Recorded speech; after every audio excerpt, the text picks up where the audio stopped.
Hello there, this is Richard Smith here from Topgolf in Chigwell. I'm the head professional on site. I hope you're well. This week what I've done actually is I've put out a forum and a questionnaire to some of my guys on my lesson plans and asked what they need some help with or want some information on. And one of the common things that's come back, which is very, very common in amateur golf, is what we call the dreaded over-the-top motion. So I suppose what the purpose of this video is, what I hope it explains is what it is first of all, because it's very, very common. Why it happens, because there's numerous reasons why it can happen, and how we're actually going to go about fixing it, and what it can actually do to the flight of the golf ball, because certainly the over-the-top move can cause some real problems in your golf. It can make the golf ball spin in various different directions and various different ways, and can really, really cause you problems out in the golf course. So if we just start first of all at what it actually is. So if we look at what the over-the-top motion is, it's when we get to the top of the backswing, and it's what we actually call poor sequencing when we get to the top of the backswing. So it's what we like to see in golf swings, from the top of the swing, work from the ground up. So that's what we'd like to see happen. What we actually see in the over-the-top motion, however, is this kind of upper body starting the downswing. So everything's out of sync. This upper body works that way.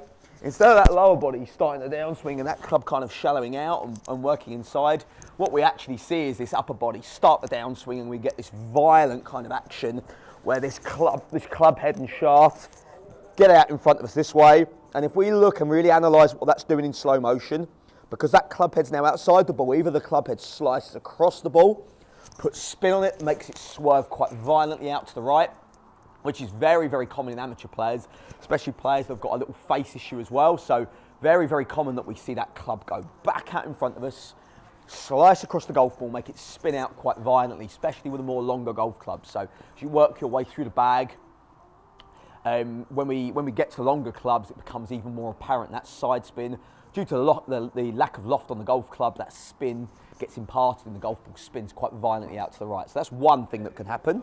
We also get, from the over-the-top motion, you know, if we come over the top and really smother it, we can actually get some quite violent pulls. So for you guys that are pulling it badly as well, you know, very little curve but straight out there, but constantly keep missing left of target, you know, it's another very common thing associated with the over-the-top move, ball flight associated with the over-the-top move, definitely.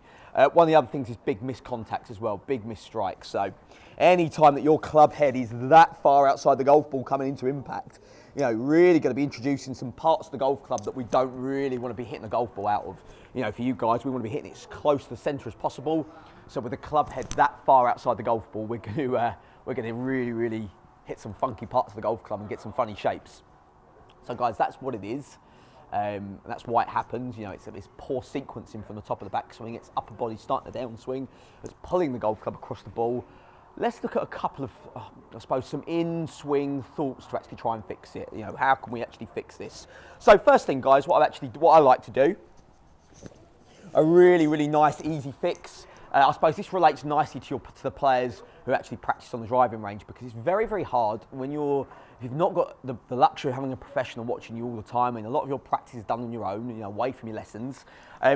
We need a reference point as to when we've got it right. You know, it's not always easy to know. You can certainly, sometimes you can really feel like you're working it from the inside, and then you keep seeing it slice, or keep seeing it pull, or keep mishitting it, and you think, what am I doing? And you see it again, and it's still coming over the top. So a nice, really simple drill. If you just pop something to the right of the golf ball, just there. Now what that does, guys, anything kind of working back out in front of us, so working this way, obviously we're gonna catch the cone. So just by having the cone there, it will really, really give you the sensation of working more from the inside and attacking that golf ball more from the inside. So that's fix number one, guys. What I do see a little bit of, I actually see people put the golf ball there as well, or something there.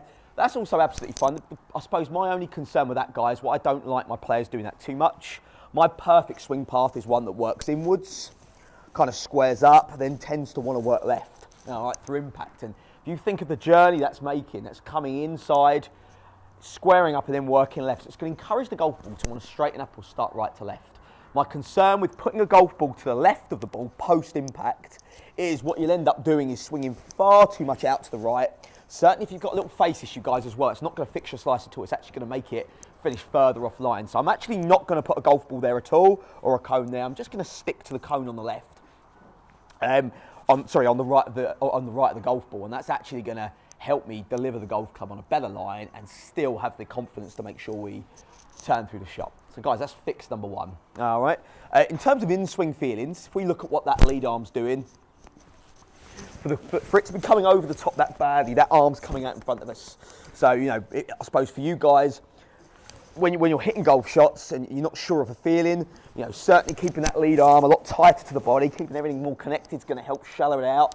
I suppose essentially what we need to get the feeling we're doing is when we're at the top of the backswing, is we're really making sure the lower body starts the downswing. So that lower body starts the downswing, and all of a sudden you can see how that shaft starts to work the other way.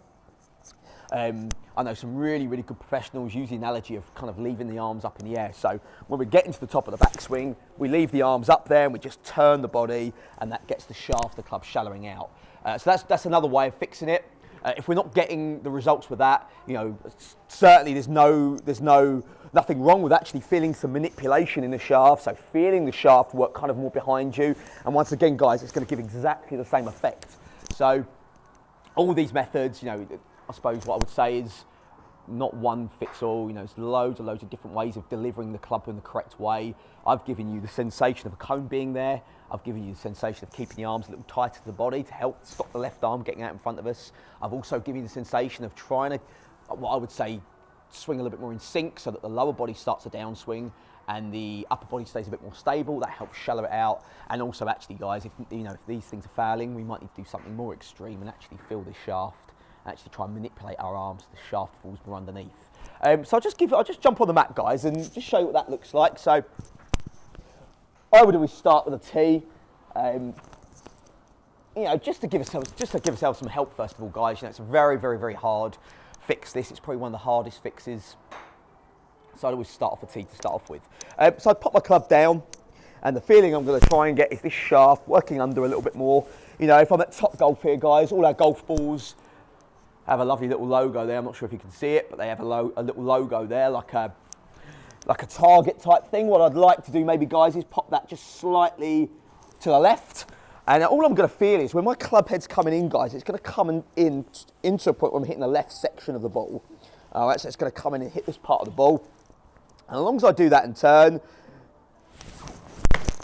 what will actually happen, just as we saw there, guys, we actually start to get that golf ball wanting to work right to left. So actually starting to kind of make its way back to target. As I said, you know, if we don't rotate on that, if we don't work the body and just swing out to the right, we're going to lose them further right, because certainly if we've got a face issue. So it's really important when we're doing this drill, guys, you know, to make sure we're swinging on the inside, but still rotating the hands and rotating the body, you know, into our finish position, and that's going to help drag the golf ball, pull the ball back into its desired line. So I hope I've given you a few fixes there, guys. There's a few bits I like to do to try and fix it. As I said, you know, try all the methods, see which one you prefer, and let me know your feedback on what you think.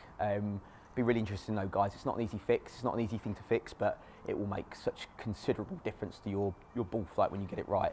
You know, I always use the analogy, when that golf ball's coming into impact, if it's cutting across the golf ball, you know, it's not a full blow. So if we look at a blow here, you know, that golf club comes in, that's what we want to. We want to get a nice full blow into the ball. If that golf ball's coming across, it's not getting full contact into the golf ball. So it's obviously going to not only limit, you know, the spin on the ball, you know, we're going to create a lot of spin on the ball we don't want. You know, missed strikes, but also massive loss of distance. So please, please, please give this a go, guys. This relates to you, and let me know what you think of it. Thank you very much.